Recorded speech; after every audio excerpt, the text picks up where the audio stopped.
Welcome, everyone. I don't want to mess up the podium, so I'll just bend down a little. Hi, my name is Sarah Collins. I am part of Indivisible Twin Cities onboarding team, and I am so happy you all came on a nice summer evening to talk about what essentially is the catalyst of the mess we are in. So Jerry approached us right before Metro Surge, and we are glad we finally are getting this presentation off the ground. But we are going to talk about how Christian nationalism took over and how we are going to end it. Also, just a friendly reminder, how many of you guys have been getting calls about a certain election on August 11th? Oh, you haven't?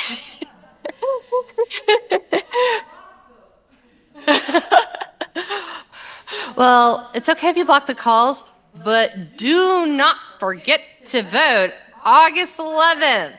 And guess what? Early voting has already started, so you can vote tomorrow if you want it. But be sure to vote primaries, because that's going to be where we put the people who are going to push us out of this mess. And then come November, hopefully, we are going to make a turn. But without further ado, I will call upon Jerry. Thank you so much. So, I'm actually going to move this, if that's okay, Zach.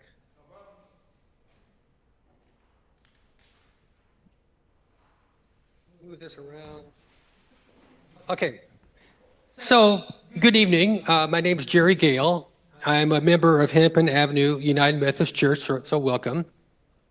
In the back is Nan Brown. She's also a member here, and she's also on the steering team for us.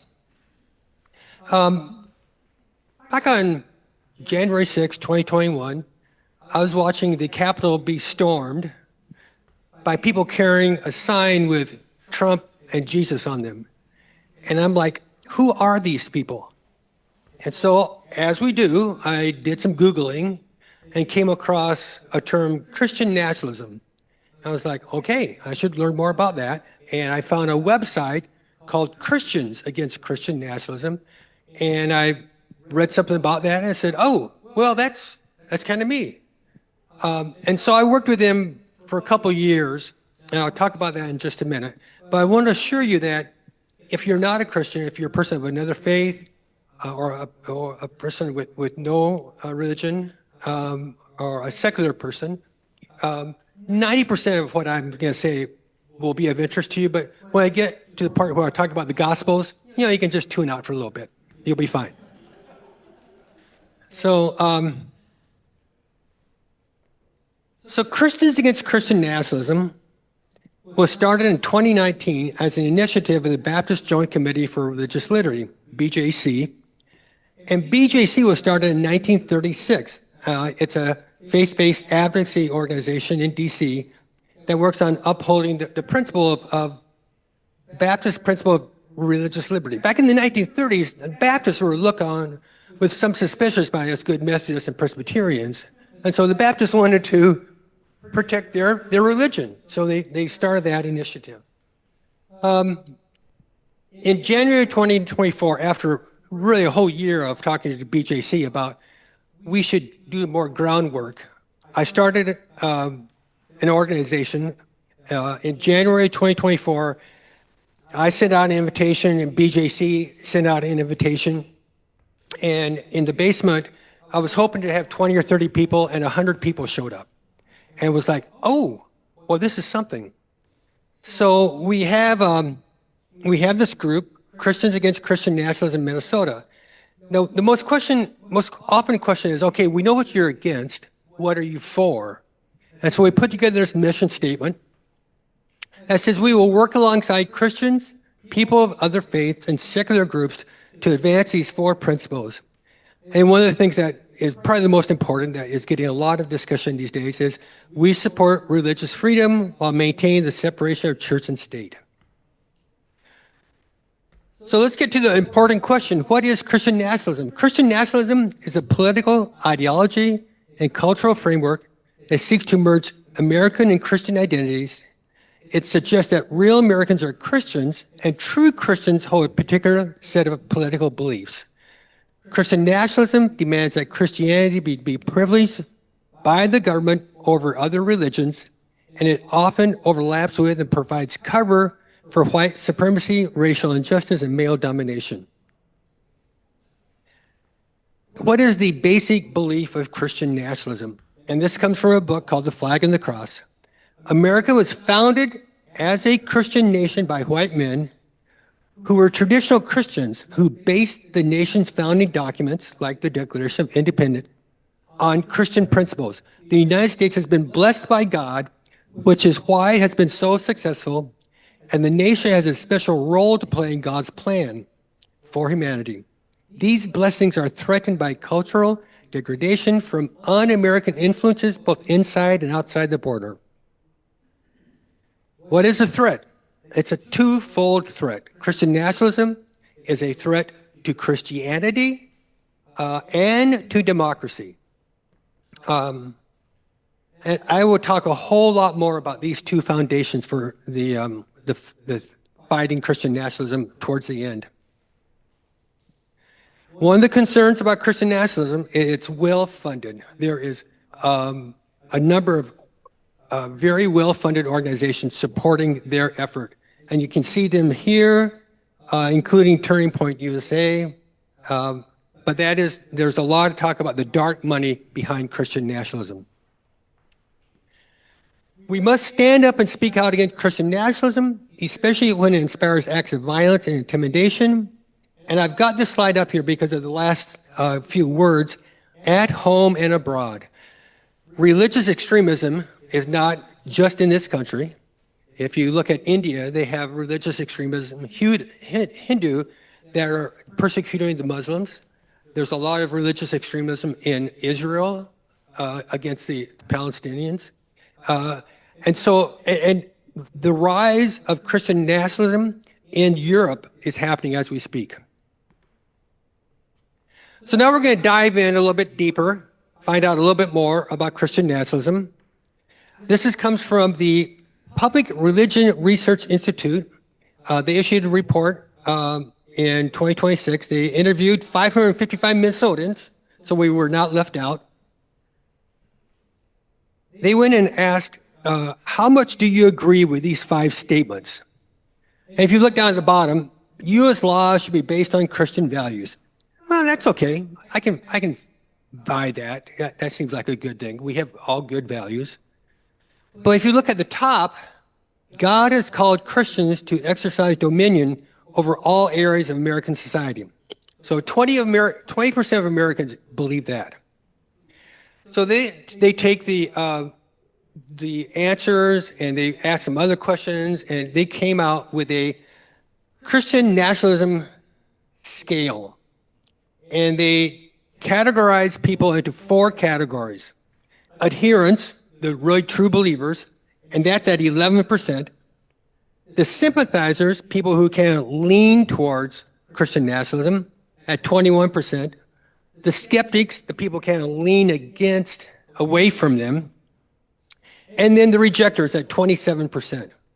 So what's important here is that the skeptics and rejectors are clearly in the majority. They also took a look at by state. And in Minnesota, 28% of Minnesotans are adherents or sympathizers. In North Dakota, it's 42%. If you get down to Arkansas, it's 54%, Mississippi, 52%. Now, this is, they took a look at party affiliation. Not a surprise. Republicans, 21% are adherents, 35% are sympathizers. And if you look at Democrats, 5% and 12%. Okay, now we're going to get into kind of the deep end. New Apostolic Reformation. Who has heard of this term before? Oh, that's more that's more than normally it's 2 or 3 people. But this is really the driving engine for Christian nationalism. It's based upon a couple of things that Christian nationalism takes a basis from the Bible. One is Ephesians chapter 4:11. God gave us some apostles and prophets and some evangelists and some pastors and teachers. And they can make the statement, well, we've got evangelists and pastors and teachers. What we need is more apostles and prophets. And that leads to the apostolic and prophetic governance of the church. It leads to the seven mountain mandate and to strategic spiritual warfare. And we're going to talk about all three of these real briefly. And you should look upon this presentation as Christian Nationalism 101. There's so much information out there right now. And this is just going to get you kind of into it. And I'll show you some websites you can go to if you really want to get more involved in this.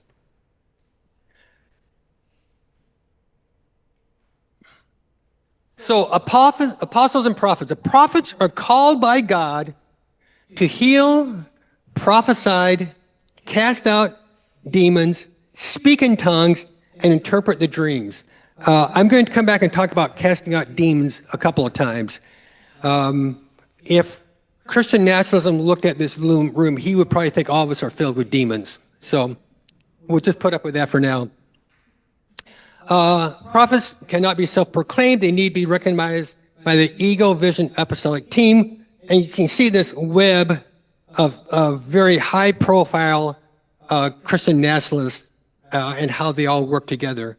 Now, what's important is that these Christian nationalism churches are not bound by the United States. They are spreading out into Africa, South America, and Europe with their form of Christianity. Doug Wilson. Who here knows Doug Wilson? Who has? Okay, great. So I've been doing this presentation for about 2 years. 2 years ago, I knew about Doug Wilson, but I was like, he's so far out there. He's so radical. I don't need to bring him up because he's just this little sliver of minority. He's up in, well, wait a minute, he's up in Idaho for Pete's sakes. And unfortunately, he now is Pete Hex's favorite pastor, has led prayers at the Department of Defense. And he is having his moment really in the past year or so. He opened up another church in Washington, D.C., so all of the Christian nationalism that are working in the government can go to that church and be supported. But when I say he's fairly radical, I'll give you just a few examples. He believes in theocracy. Evangelical Christians should control the government. He's what is a term is Palo Confederate. Slave life was not that bad. They had it pretty good. And he really kind of believes in the Southern dynamics of you have the plantation owner, rich white guy, and everybody else works underneath him. And so you have the plantation owners really in control of what the country is. Very much of a traditional family man, man's in charge. The wife must submit to her husband. One of the issues that is being uncovered and publicized right now is at the church, Christ Church in Moscow, there is forced raping going on by the husband to the wife. And this is being publicized now. It has been hid for a number of years, but people are finally coming out to speak out about it. And then it doesn't really think women should have the right to vote, that we should vote by the household. And if you're not part of a household, you may not get a chance to vote. So, and this is some of the mild stuff. So if you really want to get depressed, go read about Doug Wilson. Okay, Seven Mountain Mandate. Who's heard Seven Mountain Mandate? This is really important. It is the kind of the foundation right now for the actions being taken by Christian nationalism. And what their statement is that there's 7 mountains Religion, family, education, media, government, business. There's one other there. Anyway, 7 mountains that when this was designed 20 years ago, their statement was each of these mountains is being controlled by demons, i.e., progressive people. Christians are mandated to conquer each of these 7 mountains, install kingdom-minded and kingdom-motivated individuals at the top of each mountain, and then force down Christianity on all of us. And once in control of the mountaintops, they will have dominion throughout the country. No such thing as separation of church and state. And the unfortunate thing is, what we are seeing is happening in the federal government right now. This is what's happening. The third leg here, strategic spiritual warfare. And they are not hiding this. They're putting books out with this title. And they go back to 2 parts of the Bible, Ephesians, where they talk about the whole armor of God against spiritual wickedness in high places. And you take your shield of faith and your helmet of salvation, your sword of the Spirit. And then in Matthew, there's this one verse. Since the days of John the Baptist until now, the kingdom of heaven suffers violence and the violent take it by force. And there's a book on the table back there by Matthew D. Taylor called The Violent Take It by Force, and he talks all about the new apostolic reformation. So what does this mean? The prophets and the apostles are the generals in the fight against demonic forces. They have special authority to cast out and conquer demons. All this leads to storming the Capitol on January 6th to keep Trump as president because God wants him there, and leads to bombing Iran as a crusade to defeat the demon-filled Muslims to pave the way for the return of Jesus. Now, this is probably the most disturbing slide I can show to you. This also comes from PRRI, and they asked this, do you agree with this statement? Because things have gotten so far off the track, true American patriots may have to resort to violence in order to save the country. 4% of Americans believe that, and 13% mostly agree with it. That is millions of people out there that are just susceptible to a call for violence. And then it shows adherents and sympathizers and skeptics and rejectors, but it's a concern. Now I'm going to talk a little bit about, a lot of what has been talked about is the threat of Christian nationalism to democracy, to government. But I want to spend just a minute talking about the threat of Christian nationalism on Christianity. This is a quote from Russell Moore, the editor-in-chief of Christianity Today. The number one question that younger evangelicals ask me is how to relate to their parents and mentors who want to talk about cultural war politics and internet conspiracy theories instead of prayer and the Bible. These young people are committed to their Christian faith, but they feel despair and cynicism about the Christian future. And what this comes out to is, if you look at right now, this is from PRRI, in the age group of 18 to 29, 38% of those people are religiously unaffiliated. Now, I'm married to a woman who is a humanist. She's on the board of Humanists in Minnesota. She finds that's a good thing, but I can't agree with that. Okay, I can't agree with that. But what is happening right now is there's this term ex-evangelicals and faith deconstruction. It is people who have been brought up in a very fundamental household and fundamental church that suddenly start asking questions and feel they can no longer belong, and they need to leave that church or that organization. So about 6% of Americans are in this category. And this is a fairly new term, just 10 years old. And what I have the statement that these people need support from others, because if you're raised up in this environment and you decide to leave, you are very likely losing your family and your friends and every type of support structure you have. And those people are suddenly like lost, and they need to be connected to other people that have gone through the same thing. Well, hey, breaking news, Trump wins, and I will maintain this is the main reason that he won. So it's not no surprise, 61% of white evangelicals voted for Trump, but 60% of white Catholics and 60% of white non-evangelical Protestants did. He maintained this stronghold over Christianity, and Christianity still remains the majority here in this country. This is a quote from Robert P. Jones, who is the president of PRI. He gave this quote right after the election in November, and I think it's absolutely true.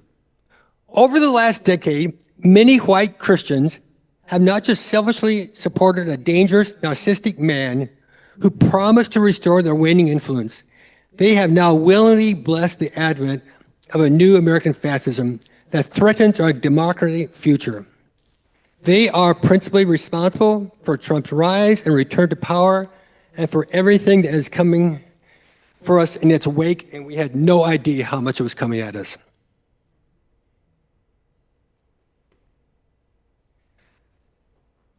So Christian nationalism in Trump's government, he created the Religious Liberty Commission, which is a tool to promote one version of Christianity rather than religious liberty for all, and the Anti-Christian Bias Task Force, which in April of this year produced a 200-page report entitled Eradicating Anti-Christian Bias Within the Federal Government. Amanda Tyler is the executive director of the Baptist Joint Committee. This is what she said about that report.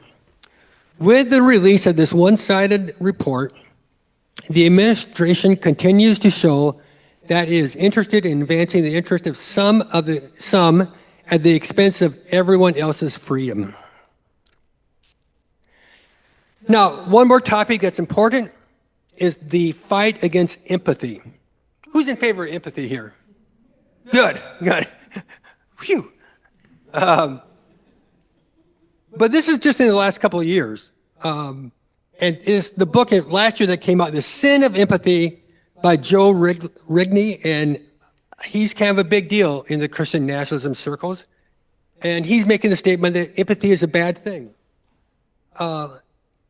Christianity is not about loving your neighbor, feeding the hungry, or healing the sick. Christianity is based on traditional Old Testament biblical teachings. Marriage is between a man and woman, and the woman is in charge of the household. Wife is subservient. Children are beaten. And women should not vote or serve in the military. And the result is you get this hyper-masculinity like Pete Hegseth and Greg Bravino. And because the founding fathers are white, God wants the white European race to be the superior race. Other races, immigrants, gay people, trans people, should be subservient. And if they are not, do not show empathy, but put them in their place with violence if necessary. And this was the type of justification used to approve slavery in America. The bottom line, the war on empathy leads to a fight against immigrants, which leads to ICE agents in the street of Minneapolis. All right, I'm just about ready to wrap up the first part of the presentation about understanding Christian nationalism. And I'm going to show you two sides of this coin. First, I'm going to quote Bishop Marianne Edgar Buddy. Everybody okay with her? So she spoke at the inauguration service, and if you recall, there was some kerfuffle about what she said, some disagreement. So let's see what she said.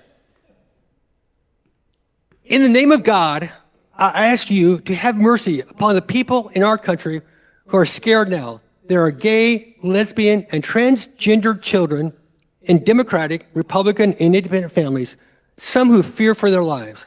I ask you to have mercy, Mr. President, on those in our communities whose children fear that their parents will be taken away, and that you help those who are fleeing war zones and persecution in their own lands to find compassion and freedom here. Now, these are sacred words. This is holy words. We could, put this up and knit it into a pillowcase. But Sean Feucht. Anybody? Okay, one. He's a big deal. I mean, he's got 665,000 Facebook followers. He made his name by going around the country and having very high energy revival singing worships. This is what he said. The most disgraceful and embarrassing thing I have ever witnessed. It exposed the demon behind wokeness. It exposed how crazy these people are, how demonic they are, how inspired by the pits of hell they are. We banded together to pray, and we broke off that spirit, and we broke off her witchcraft.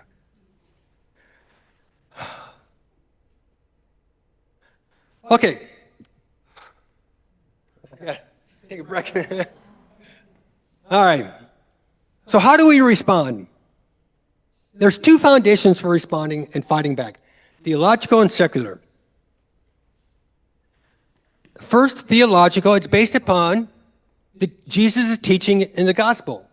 And there's organizations that are working at this side of the foundation. Baptist Joint Committee, Faithful America, Poor People's Campaign, Interfaith Alliance, PRI, and in Minnesota, Isaiah and Faith in Minnesota Action. If you really want to learn more about this topic, I would encourage you to go to Baptist Joint Committee, Faithful America, and Interfaith Alliance, and they will give you a lot of resources. So, hey, let's see what Jesus said. His first words he spoke in his ministry. The Spirit of the Lord is upon me because he has anointed me to bring good news to the poor. To the poor, not to the rich. Love your neighbor. Love your enemies and pray for those who persecute you. The Good Samaritan parable, where two high people with faith walked by the person in need, and then the Samaritan, the outcast, the immigrant, came by and took care of that person in need. And the question is, who is your neighbor? And that is what it's about. Now, Matthew 25 is a very much discussed part of the New Testament. I consider myself a Matthew 25 Christian. This is where Jesus said that I was hungry and you gave me something to eat. I was thirsty and you gave me something to drink. I was a stranger and you invited me in. I needed clothes and you clothed me. And if you do that, you can be welcomed into heaven. And then the Beatitudes. Blessed are the meek, for they will inherit the earth.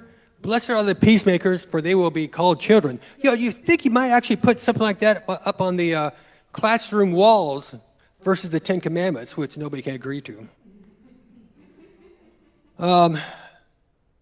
Okay. Christian Nationalism quotes from the Bible, but they actually talk about sin, the resurrection, the coming Armageddon, and the personal salvation with God, that if you live right, God will bless you and will take care of you.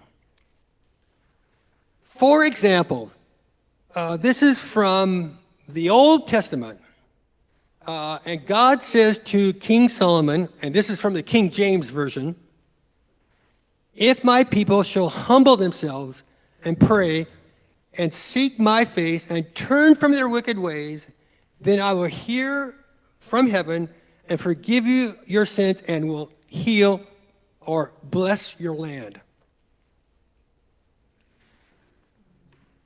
Trump read this verse from the White House on April 21st, 2026. So, Jesus spoke often about loving your neighbor and helping the poor. which is a horizontal Christianity. I'm spreading my love around my neighbors. Jesus never said anything about gay people or abortion, and Jesus never said anything about the United States of America. I know, it's shocking. Okay, for the secular audience, the other way to combat Christian nationalism is based upon the Constitution. And the organizations working in this area, ACLU, Americans United for the Separation of Church and State, Freedom from Religion Foundation, American Humanist Association. And they base it upon the First Amendment, which says, Congress shall make no law respecting an establishment of religion or prohibiting the free exercise thereof. And the First Amendment was based upon a statute that Thomas Jefferson wrote for the state of Virginia, which was approved and passed before the Constitution was written, and it was a forerunner to the First Amendment. Also, America was not founded as a Christian nation by men who were all Christian. Thomas Jefferson, Ben Franklin, Thomas Paine could more accurately be referred to as deist, and if you need to, you can go Google that. Our Constitution was the first not to mention a God or a deity, and in the Constitution, Article 6 states, no religious test shall ever be required as a qualification to any office or public trust under the United States. I think it's important to understand how important this is. And this is from Americans United. The wall of separation between church and state is an American original. It's an American invention. We should be proud of that fact. So, here's the challenge for us. The country is kind of divided into thirds. We have this third over here of the people who are kind of the sympathizers and the adherents. And they're angry. They're still angry about 2020. And then you have a third of the country over here that are progressive Christians, secular people, and people of other religions. And I'll come back to the smug part about this, okay? And in the middle, you have kind of the people that kind of float in between the sympathizers and skeptics. And they're kind of more confused, or they may maybe distracted voters. I mean, my daughter's got 3 kids. She has a hard time keeping track of what's going on. Or just kind of low information. So the challenge is, the winning strategy is we reach out to the middle and have them come in. And I'll talk more about this a little bit. But how do we connect with this middle third? So I'm going to tell you how not to do it, okay? You don't look at them and say, "What's the matter with you? How can you be so dumb? Why don't you see what's going on?" Not a winning strategy. Not a winning strategy. But you do want to do it, right? Okay. So you need to enter into dialogue. And I've read a lot about this, that you want to reach out to the people who are like the sympathizers, who are kind of leaning towards there. And you start asking questions. Do you need to be a Christian to be a good American? Just ask questions. And what you want to do is, you're not trying to convert, you're raising doubt. And then you want to be there for them in another conversation. So you want to leave the light on for future conversations. And this is from a book called The Psychology of Christian Nationalism. And Pamela talks about red light, no good. You get a blinking yellow light, just explore a little bit more. And if you see a green light, then you just can't lean into it and talk to them more about it. But you can't, it's not a one conversation, it's not going to do it. Additional actions you can take to respond. So first, recognize that there's no short-term solutions. In fact, when you introduced me, you said that I was going to tell you how to end Christian nationalism. That's not going that's not going to happen. It's going to take decades really to respond to this. But read more about this. Support some of these organizations that I've mentioned. I'll come back to the organizations. If you're in a church, talk to your minister, and talk to your politicians. I have personally spoke to Tim Walz, Amy Klobuchar, Ilhan Omar, and Kelly Morrison, and asked them about it. And they all were like, yeah, that's really good. And I was like, well, can you speak up about this? Well, I get it. So they're helpful, they're supportive, but they're not really willing to go out and really speak out about this, which we have to work on. And then partner with, well, this is for when I speak to a Christian audience, talk to secular interfaith organizations. But this is a quote, I think it's very important, from Amanda Tyler. For the fight against Christian nationalism to be successful, it must be led by Christians so that it is not seen as anti-Christian. And I'll come back to this in just a couple of minutes.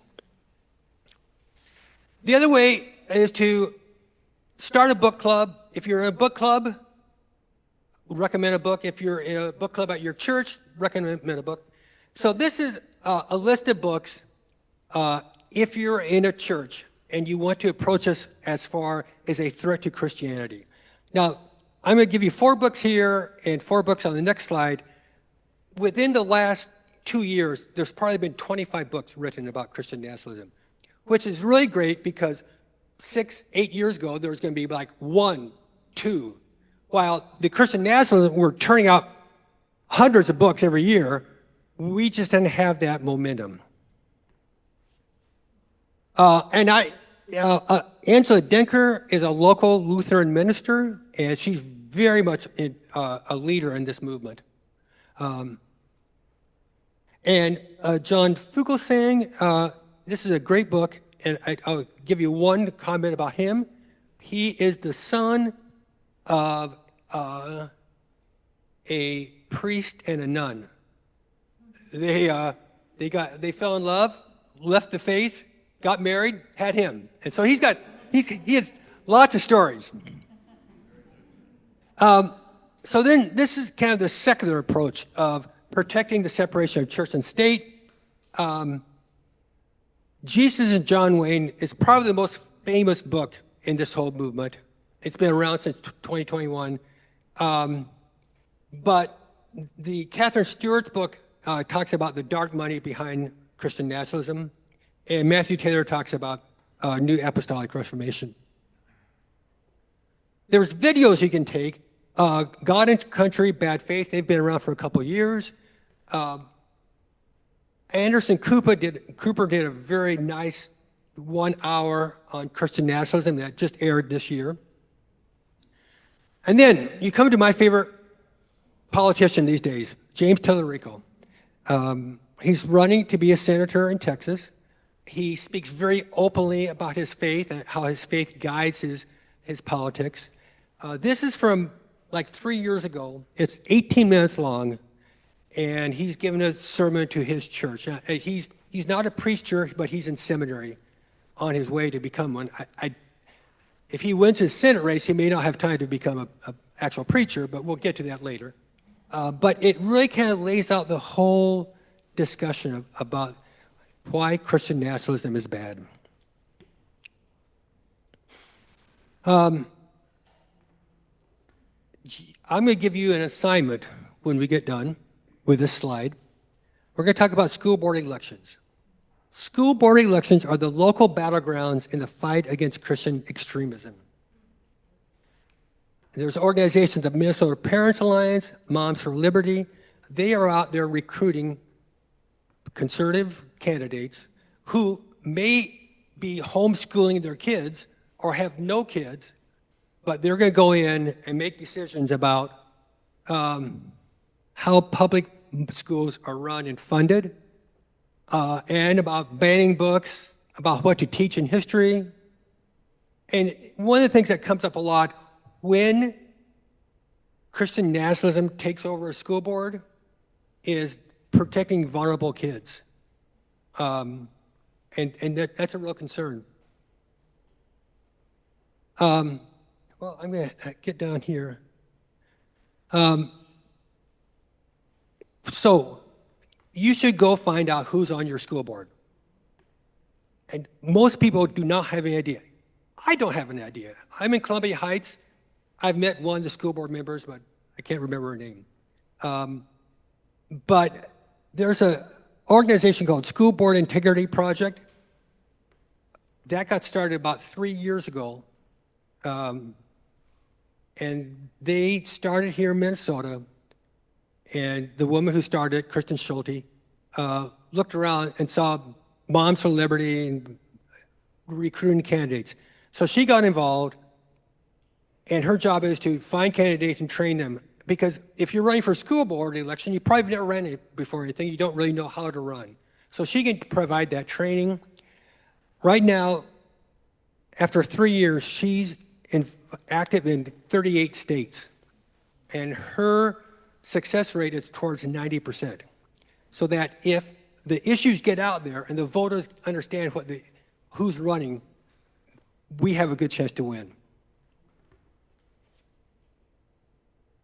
All right, I'm going to end on two hopeful notes. So February 6, 2025, the Anti-Christian Task Force was created. In May of 2025, 26 Christian leaders came together and denounced the Anti-Christian Bias Task Force. And the reason this is encouraging is there's a lot of organizations and people working on this, and they just haven't been communicating and working together until the last couple of years.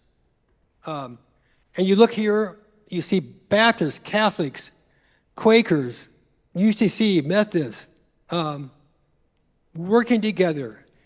And I will say that just yesterday, the Presbyterian Church of the USA came out with a very strong statement against Christian nationalism. And so it's all very hopeful. Finally,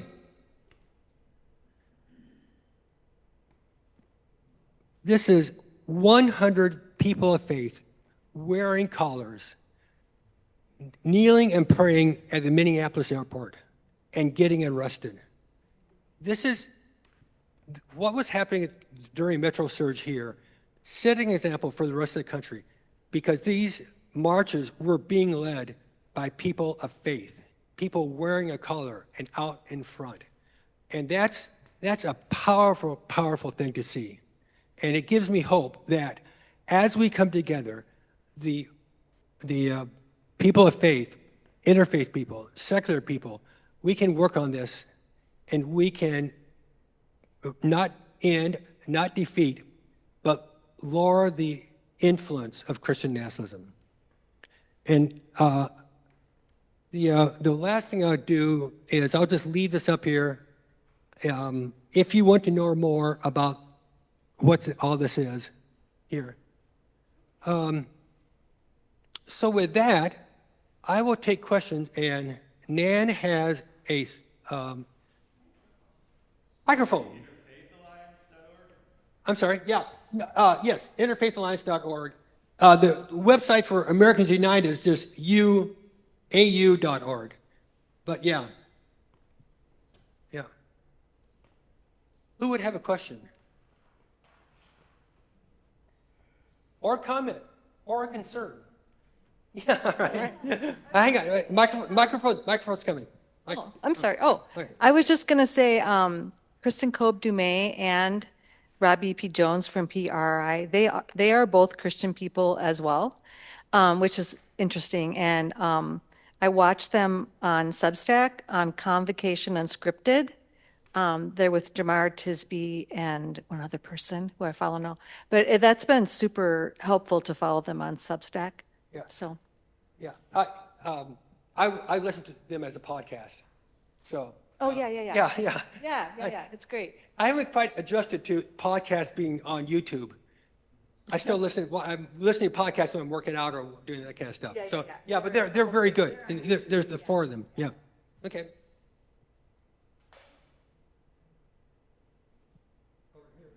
Oh, I'm sorry.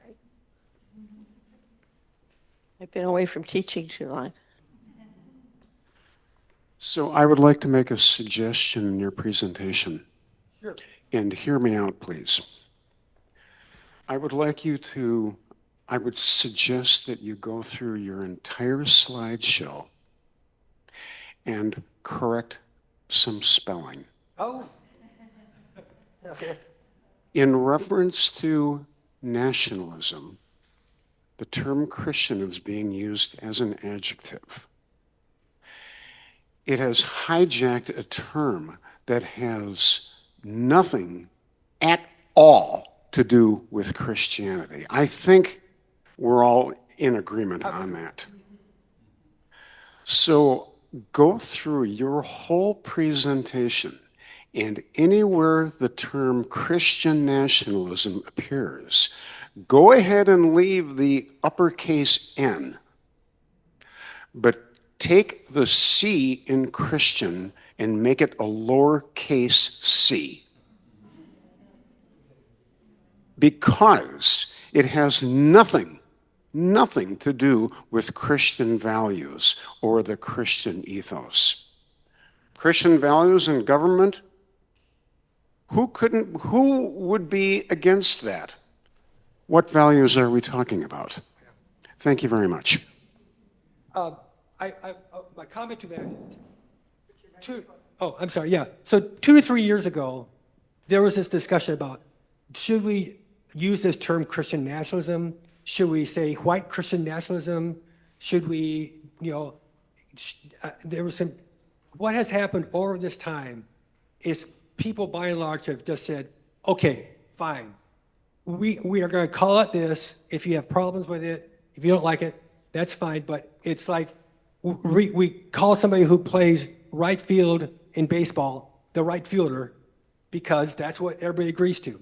And it's true that there is this idea that that's not Christianity, but that's the term we use. So, yeah, I know. Yeah. I know. I'm not that radical. Back there.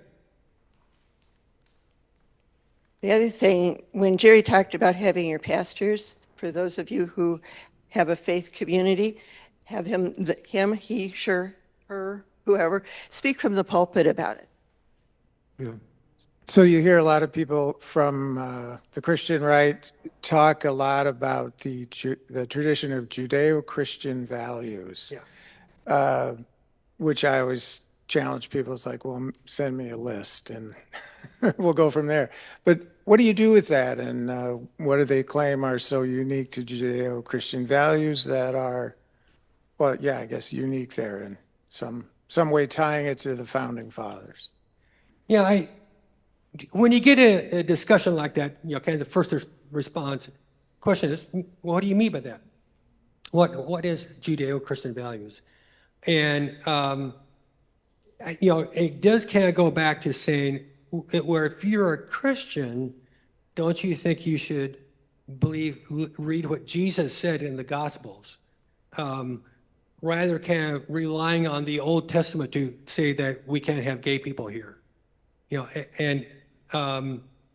It's a terminology that is thrown around that doesn't really have all that much of a meaning.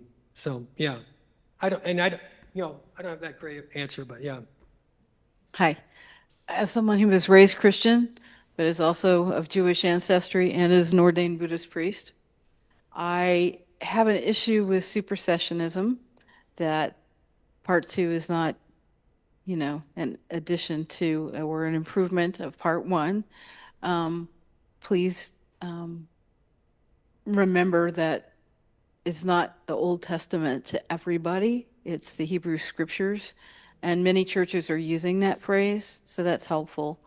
And when you're talking about Judeo-Christian values, it would be helpful, even though I know that this won't happen without Christians involved, but I think that it would be important to have a panel of rabbinical experts who can interpret the wide variety through Reform, Hasidic, and so on, interpretations of these Old Testament Hebrew scriptures that they're quoting, because not only are they stomping all over your part of it, they're not doing a lot of good to the part that Jesus grew up with. And as a Jew, all of it makes me very nervous because of the anti-Semitic. Like, I have Jewish friends who won't talk to me because I'm not happy with what Israel is up to. And this whole thing that we can bomb someplace and then make Jesus come back and we all ought to have our feet facing a certain way so we can all be showing up at the party, that is so messed up. Nowhere in the Old Testament do they talk about the Messiah being a part of any of that. So it's very important, as a person on the outside but having been in seminary, for people to understand that we love that you are not for this. I, as a Jew, am really afraid that they're going to be, well, this is how we'll interpret the Old Testament too. That whole proof texting, you know, where the chosen people, because page 12 says versus page 255 at the back, it's very scary. And there's a lot of division in the Jewish community, which hasn't been helped by this, because many of us come from interfaith families. So don't kowtow to us. Include us. And just remember the table you sat at, we sat at it first, and please include us. Because it's a frightening thing for many of us here in America, because people tell us we're not Americans if we're against what Israel's up to. Thank you. Yeah, thank you so much. I mean, there's a lot to unpack there, so I'll just say this, that one of the really positive developments in the Twin Cities is the interfaith connection. Isaiah here in town reaches out very much to interfaith. When they have an event, they have a rabbi, they have a imam, they'll have pastor speaking. Every Thanksgiving morning, and this has gone on for decades, there's a interfaith Thanksgiving service, and you will have rabbis, imams, ministers at this event, and being very respectful about everybody. And so I think that's good what's happening here. I just don't know what's going to happen out over there, but I recognize your concerns. Thank you. Okay, next person. Here, oh. Thank you.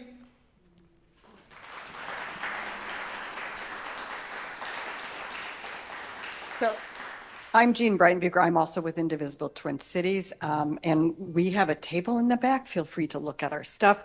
But one of the things that we are working really hard on right now, we have a lot of things going on during the year, but right now we're on an election like no other, and we are recruiting across the state for volunteers to help us. Right now we're in some planning stages, but we also are going to need a lot of boots on the ground. We have several teams. There's a whole campaign team that is Indivisible Twin Cities has endorsed Peggy Flanagan, Keith Ellison, and Steve Simon. Thank you. And we're also going to be working on some more local elections that look winnable to us. So there's a whole campaign team that's going out. They're door knocking. It's a little bit of like what Jerry was saying too, and it's not to just go, people, you need to vote for X, Y, or Z. It's like, tell me what you're concerned about. Tell me, helping have a conversation so people feel heard, and then bring them along. Like, this is an election like no other. We need people to vote. We also have, I'm on part of the voter engagement. So that's a campaign track. Then there's an election defense track that's got several work streams. I'm part of voter engagement, and in voter engagement, what we're doing is we've got this data whiz who is not my thing, so I'm very impressed with what she's doing, but we are starting to look at where in the city is there low turnout, where are the areas, who's there, looking at the youth vote and really trying to target those areas to go out. We're creating messaging and materials. We're also looking at the Secretary of State's office to use some of their materials to register voters, to go on campuses. So we need a lot of people to do that. There's also county defense, so that's going to be a little bit more rural. We're going to be at the state fair, so we have T-shirts that we stand in front of the Republican booth, and we just talk to people. And we have T-shirts that last year it was "That's not fair" about the big beautiful bill. We had red T-shirts that said "That's not fair," and people stopped and talked to us. And then there's the, basically we are also preparing for if things go amiss, that there is a rapid response and that people are out there on the streets and people are there.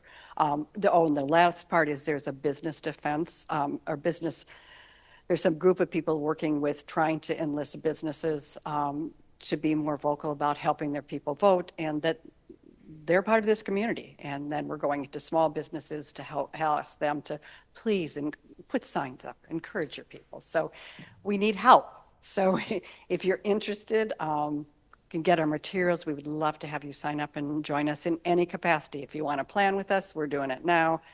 In the next couple of weeks, we'll be boots on the ground, and we could use as much or as little help as you can give us. Sarah, you want to add anything?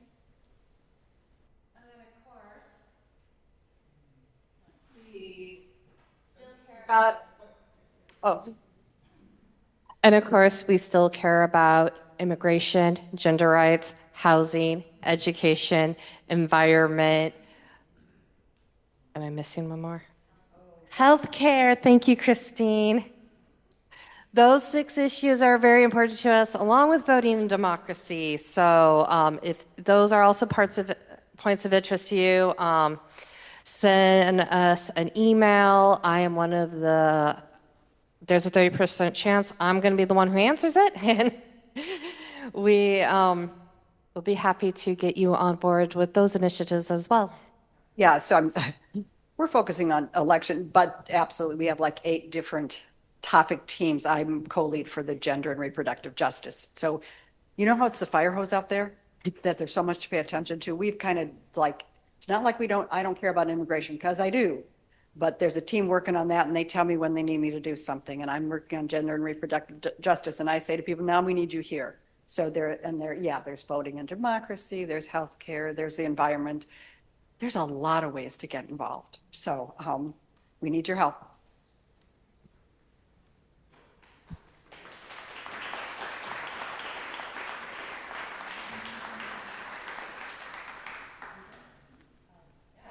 So I'm here if you want to ask a question.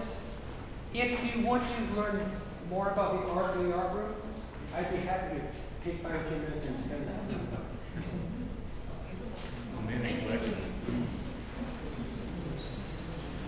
Thank you. Thank you so much. It gives me hope to see this problem. It really does.